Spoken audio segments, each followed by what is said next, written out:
Okay, we're here with Ben Ferguson, head basketball coach of the Hillsdale Falcons. And, Ben, we talked a little bit beforehand. It's kind of interesting. We got kind of a similar background because you graduated. Well, no, you didn't graduate, but you went to elementary school and junior high with one of the players that I coached, one of my favorites, Brian Maloney. Yeah, absolutely. His mom was one of my teachers at St. Pete's. But you played here. You're a graduate of Hillsdale High School. Really good player, as I kind of did some research.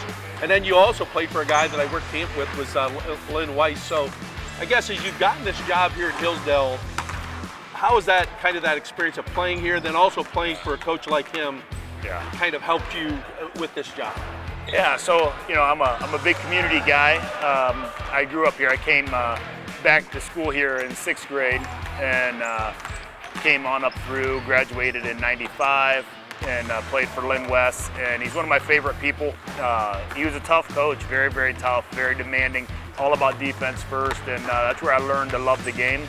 He was a gym rat, open gym junkie, and I played a lot of ball with him, not just here at school, but I traveled around the Northeast with him and played open gym all over the place, even after I graduated.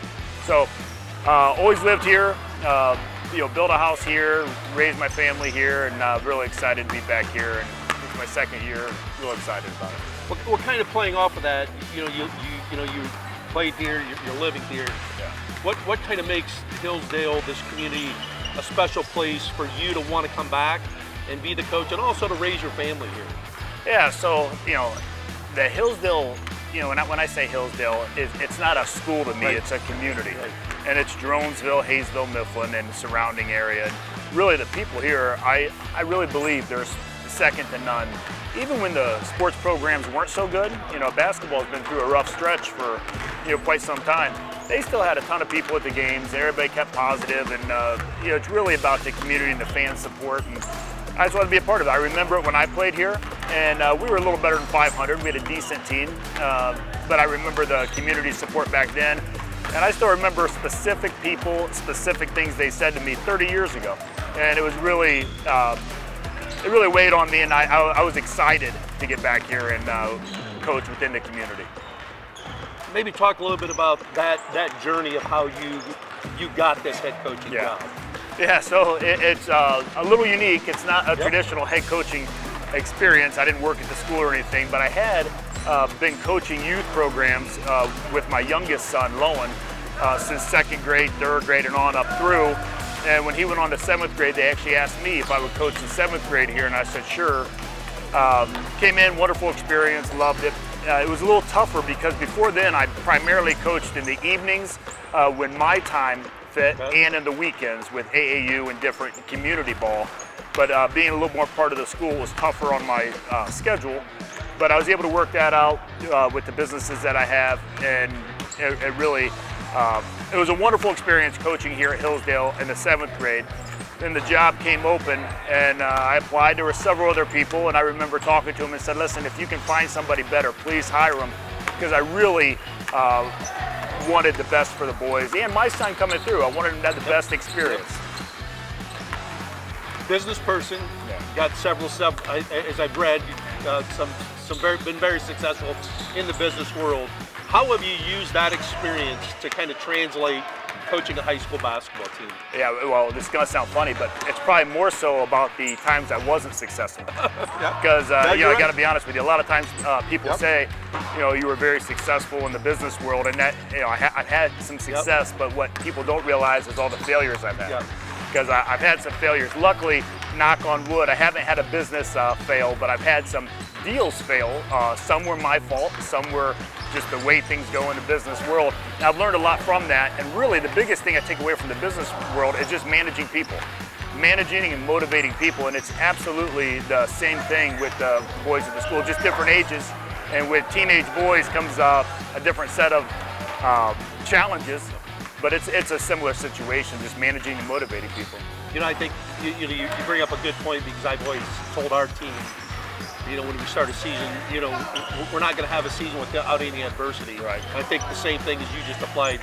Business world, a lot of times is how do you respond to that? You can, exactly. There's one, you either kind of quit or you move on. Yeah, there's a lot of people that probably leave the business world, whether it's a career in business or they actually started a business, but they leave because they've gotten scared, because they got kicked around a little bit. And I've seen a lot of instances where if they'd have stayed just a little longer, they probably would have pulled through. And again, it's no different than playing a game. There's a whole host of times you get beat up in the first quarter, maybe they're pressing, and if the boys get down, and I've seen it, it can destroy the whole game within the first 4 minutes. So it's really no different. And then you take, that's just part of one game, but you start the season, it's a long season. You play 22 games over the course of a couple of months. And we had a great instance this year here at home. We lost to Chippewa, who was at the time about a 500 ball club, and we really took it hard.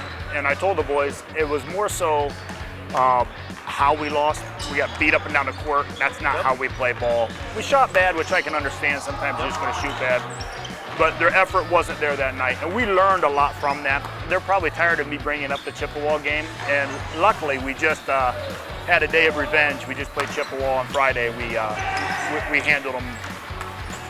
Not easily, but we handled it. Yeah. I think as every coach, kind of gets into a program, one of the things, the word I had when I was a younger coach was, kind of what's your philosophy. The word now is kind of, even in the business world, I think is like, what culture do you have? That's kind of that's a key buzzword now. The key word. Yeah. So as you came into this program, being a part of it as a player, and then kind of, working with the youth, what's kind of the culture philosophy that you're trying to establish here as you become the head coach? Very easy. Team and defense first. We don't have a lot of phenomenal basketball players walking the halls here. Hillsdale's built an incredible football program, and it turns out they had a great baseball program, went to state last year. So we have athletes, we have dedicated athletes, we have kids that want to work hard, play hard, and that's really attracted me to the community. And I tell the kids all the time, listen, we don't have to be the best basketball players. You can win a lot of high school games simply by playing the game right, playing the game hard, team first, pass the ball. And I know you've seen us play. We pass the ball a lot, and we control turnovers. So really, we talk all the time about what is our calling card, what is our statement, I'll say. I was going to say mission statement, but it's all about, defense and team first. I mean, your team last year was one of the better teams probably in recent time here in Hillsdale. Yeah. You win 18-7. You're currently 14-5. Yeah. You may have mentioned a little bit already about this team, but what do you really like about this basketball team? I like that they're all friends. They all get along. It makes practice pleasant. We had the same situation last year. Luckily, I haven't had really any issues with the boys. They know, when we get here, we're here to work. We don't mess around at practice, and there's time to mess around, but it's not when we're here to work. And they've been wonderful, and really, it goes back to the culture thing. From day one, I set the standard that, in order to win games, we got to be successful in everything we do, and it starts in practice and carries on to the first quarter and then the second quarter, et cetera. We got to finish out games, and overall, I've been really pleased. But the tournament draw was on Sunday. Yeah. You guys, I believe, were the number 3 seed in the Division 7 Northeast District. That's right. You're new. You're kind of new to the head coaching thing, and you're also, this is new this year, is that there's 7 divisions. Right. What's your initial feeling about 7 divisions here in Ohio high school basketball? Listen, I think it worked out for us this year. I don't love it because I like to, I'm a kind of a creature of habit. So 4 divisions I was more comfortable with. But, we're playing in 4 divisions. There's a wide gap in school size. And, so that part of it, I think it makes sense to have 7 divisions. But, we play in the Wayne County League, and we got some big schools over there. And it's got to be one of the better small school divisions in the state of Ohio. So we're used to playing tough talent. I don't know how to better answer it other than, this year I think it's going to help us. I mean, it'll be interesting because, as I said, it's the first year, and I know there's some people that like the 4 divisions, other people have favored the 7, right. and I know one of the issues was the disparity at the high level, but there, as you mentioned, there was also quite a bit of disparity at the bottom level too, so it'll be interesting to see how that works out. Been a head coach now in your 2nd year. Yeah. What's your favorite part of coaching? I love competing with the boys. I tell them I get right on the team with them. It's not a I'm any different than them. I take the losses as hard as they do. I always tell them we're going to celebrate the wins. So when we come out of the locker room, you know, I get right into the team mode right with them, and it's fun to compete with them. You know, I have a pretty stressful career, and this is a pretty nice break from that. And you know, I love to compete in general, and it's a great group of guys. And I guess it makes me feel young again that I'm able to come out here and compete. I can't play ball anymore. Well, that's the one thing I always said with coaching. You know, people said, well, how did you do it for so many years? And I said, well, one of the things is when you came in the gym every day, that kids kept you young.